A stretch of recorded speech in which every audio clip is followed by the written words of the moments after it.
नमस्कार, प्रणाम।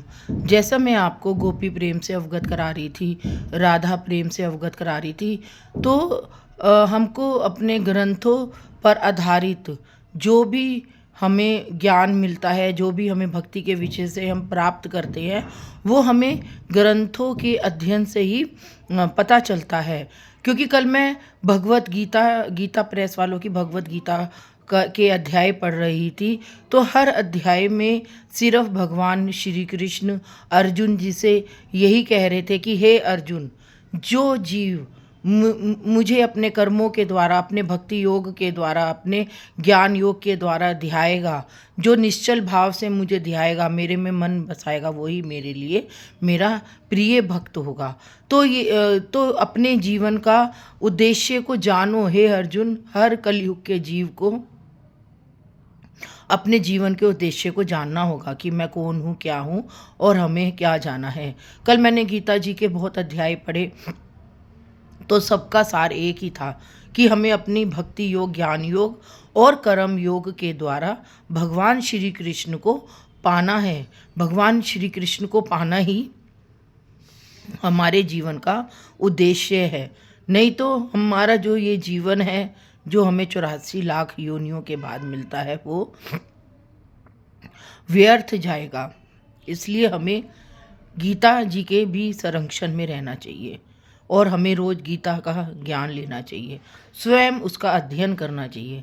जितना अध्ययन हम स्वयं करेंगे गीता जी का, उतना ही हम अपने आप को श्री कृष्ण के करीब पाएंगे।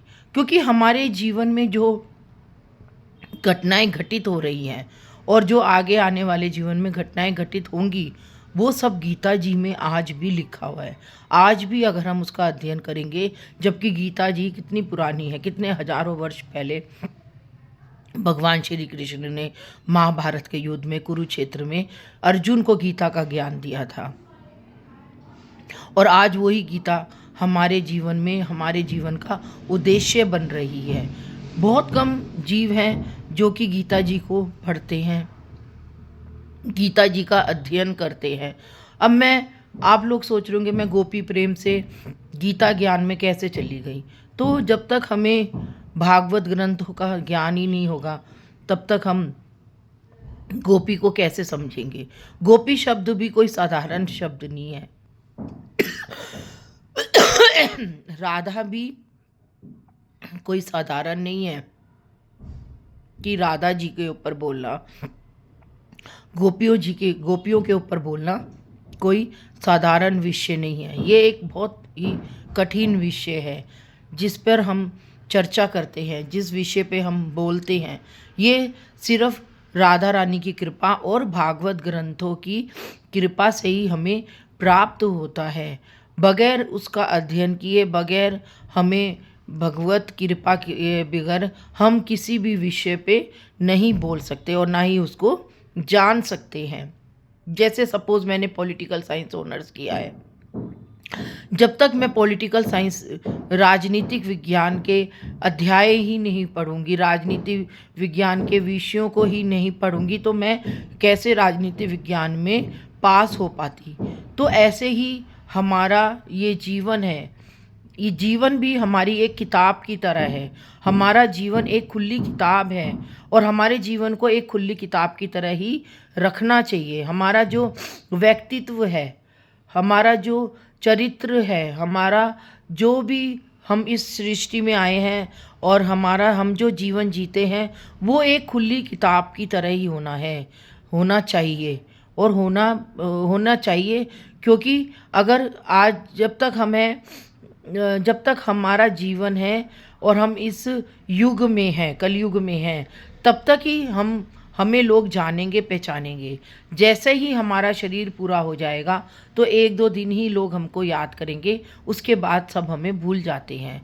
लेकिन अगर हमारा चरित्र अच्छा है, हमारा व्यवहार अच्छा है, हमारा जीवन अगर एक खुली किताब की तरह है, अगर हमने किसी के साथ अच्छा व्यवहार किया तो लोग हमको याद रखते हैं, और अगर हमारा चरित्र अच्छा नहीं होगा तो हमें कोई लोग याद नहीं करता। तो हम जब इस जीवन में आए हैं तो हमें अपने चरित्र को, अपने व्यवहार को अच्छा बनाना चाहिए, एक खुली किताब की तरह, ताकि सब कोई हमारे हमारे हृदय में जो है उसको रीडिंग कर सके।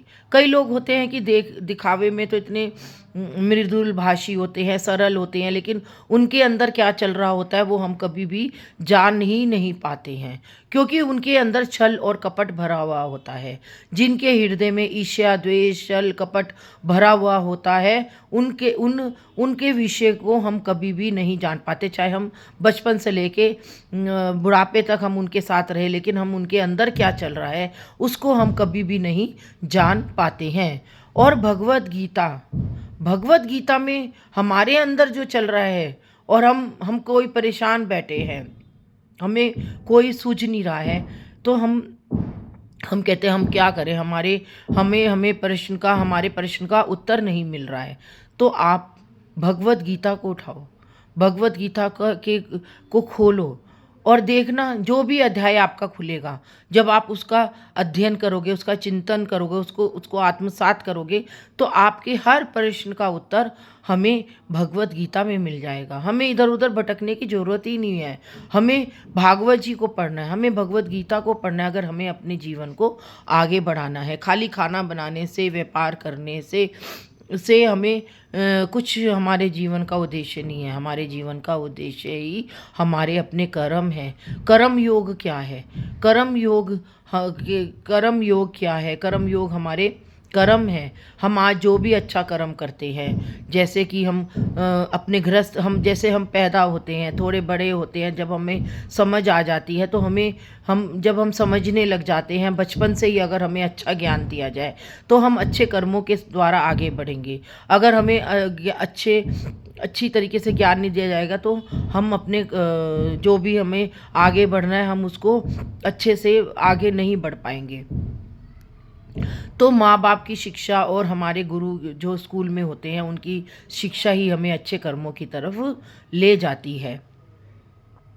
तो हम जब भी हम आजकल स्कूलों में भी अच्छे अच्छे मोटिवेशनल स्पीकरों को बुला रहे हैं, ताकि बच्चों को शुरू से ही अच्छे कर्मों की शिक्षा दी जाए। क्योंकि आज इस कलयुग में व्यभिचारिता, ईर्ष्या, द्वेष, घमंड, अभिमान, ये सब बढ़ता जा रहा है। और जब हम छोटे थे तो हमारे स्कूलों में ही हमें शिक्षकों के द्वारा ही ये सब शिक्षा दी जाती थी। तब हम हिंदी मीडियम, इंग्लिश मीडियम भी हुआ करते थे, लेकिन अच्छे व्यक्तित्व के हमारे टीचर हुआ करते थे, जो कि हमें अच्छी शिक्षा देते थे। लेकिन आज इस समय सब इंग्लिश माध्यम हो गया है। तो जो जितने भी टीचर्स होते हैं वो इंग्लिश में पढ़ाते हैं, इंग्लिश में ही अध्ययन होता है, और हिंदी विषय को आजकल बिल्कुल ही पीछे रखा जा रहा है। और हमारे जो शिक्षा है, नैतिक शिक्षा को भी पीछे रखा जा रहा है। मैं तो आज सब से कहती हूँ कि नैतिक शिक्षा को भी बढ़ावा देना चाहिए। जब तक हमारे बच्चों में नैतिक शिक्षा को हम बढ़ावा ही नहीं देंगे, तो हमारे बच्चे चाहे कितने ही प्रोफेसर बन जाएं, डॉक्टर बन जाएं, इंजीनियर बन जाएं, अगर उनके अंदर नैतिक शिक्षा ही नहीं होगी तो आगे आने वाला समय उन्हीं बच्चों के लिए बहुत ही कठिन भरा हुआ जाएगा। तो आज मैं नैतिक शिक्षा के ऊपर इसलिए जोर डाल रही हूँ कि हमारे आने वाली जो पीढ़ी है उनको नैतिक शिक्षा की बहुत ज़्यादा आवश्यकता है। बगैर नैतिक मूल्यों के बगैर वो आगे नहीं बढ़ पाएंगे। चाहे वो कितने ही स्कूल में फर्स्ट आ जाए, सेकंड आ जाए, लेकिन बगैर नैतिक शिक्षा के बगैर वो आगे बढ़ ही नहीं पाएंगे। आज के लिए इतना। राधे राधे।